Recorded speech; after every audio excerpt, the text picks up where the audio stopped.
สบายดีโมโนโกะเอง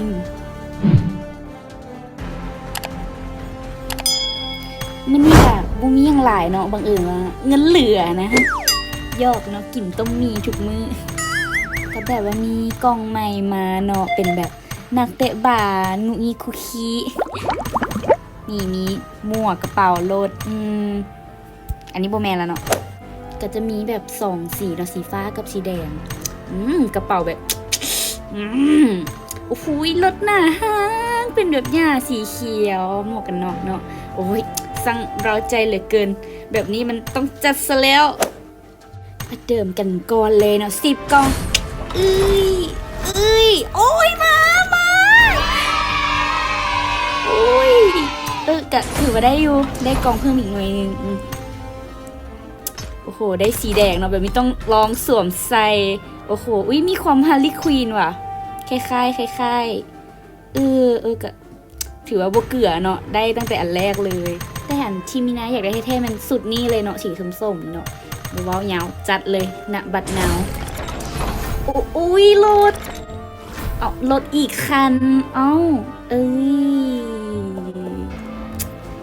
ได้มาแบบ2 สีเลยเนาะรถแต่ประเด็นมันใส่ได้สีเดียวตอนลิ้นแล้วแบบ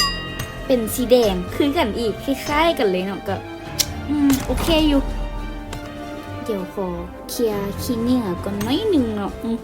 ของเกลือทั้งหลายนี่เอาไปเกลือซะไปเลยใส่เบิ่งดูรถหน้าได้บักกี้มา2 สกินเนาะก็แบบคล้ายๆกันเลยตัวนี้มีความคล้ายๆทีสกินสุดเลยแหละเนี่ยเป็นแดงๆทองๆคล้ายๆกันอย่าเขายังเหลือกล่องฟรีอีกกล่องนึง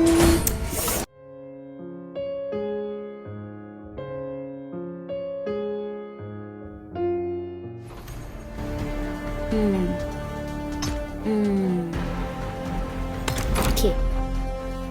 เอาเป็นว่าเดี๋ยวนี้นะจะใส่ชุดสีแดงตัวนี้เข้าไปลองดิ่นในเกมเลยเนาะจะตัดเป็นเลยเนาะสาวเสื้อแดงเป็นไผ่แต่งน้องมาตึงโอ้โหใส่เสื้อสีแดงแบบนี้เนาะมื้อนี้ก็ต้องมาลุ้นน้ำกันเนาะว่ามื้อนี้สิได้กินไก่หรือกินหงส์ยอกเนาะ FC คุณหงส์ก็อย่าเฝ้ามาลัดตีมีหน้าเนาะแต่ว่าก่อนอื่นรู้สึกว่าถ้าไปแบบนี้เรื่อยๆนี่เกมมันก็จะดนเนาะสั้นๆมีน่าจะตัดเป็นช็อตแบบเด็ดๆหรือบ่เด็ดอีหยังแบบนี้ให้เบิ่งละกันเนาะโอเค let's go 早知道你要走早知你不回头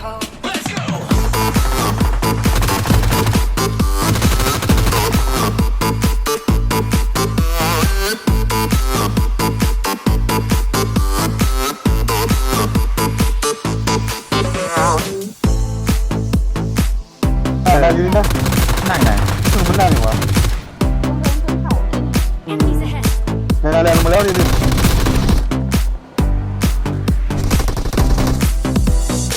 โหลโค้ดบีลงมาบีมันเลือดตัวเดียวนะบีเทิงเลยบีเทิงวัดจบมาแล้ว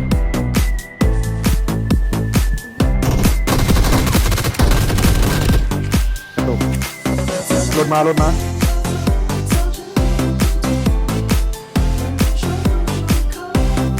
โคตรเลยรถไปแล้วไม่ตัวเขารถ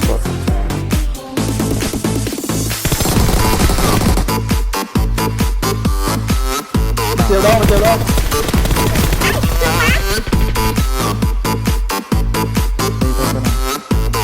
เป็นน้ำมันความบริสุทธิ์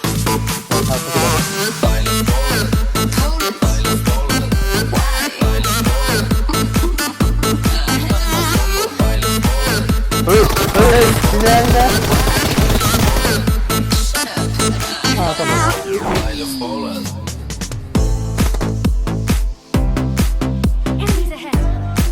ตัวหนึ่ง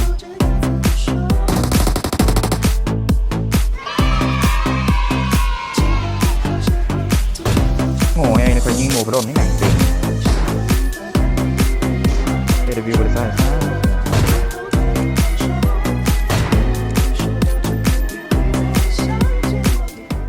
เป็นว่าคลิปนี้ก็จบกันไปแบบค ครึ่งเกลือแล้วก็บ่ได้เกลือเนาะ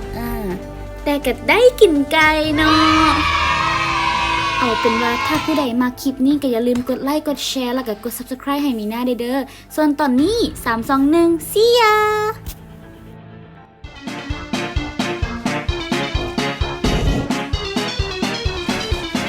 เอ้าเนี่ยนี่ของหัวโจ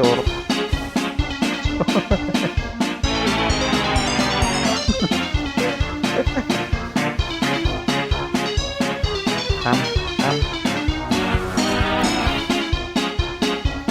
จบคุณแล้วคุณรู้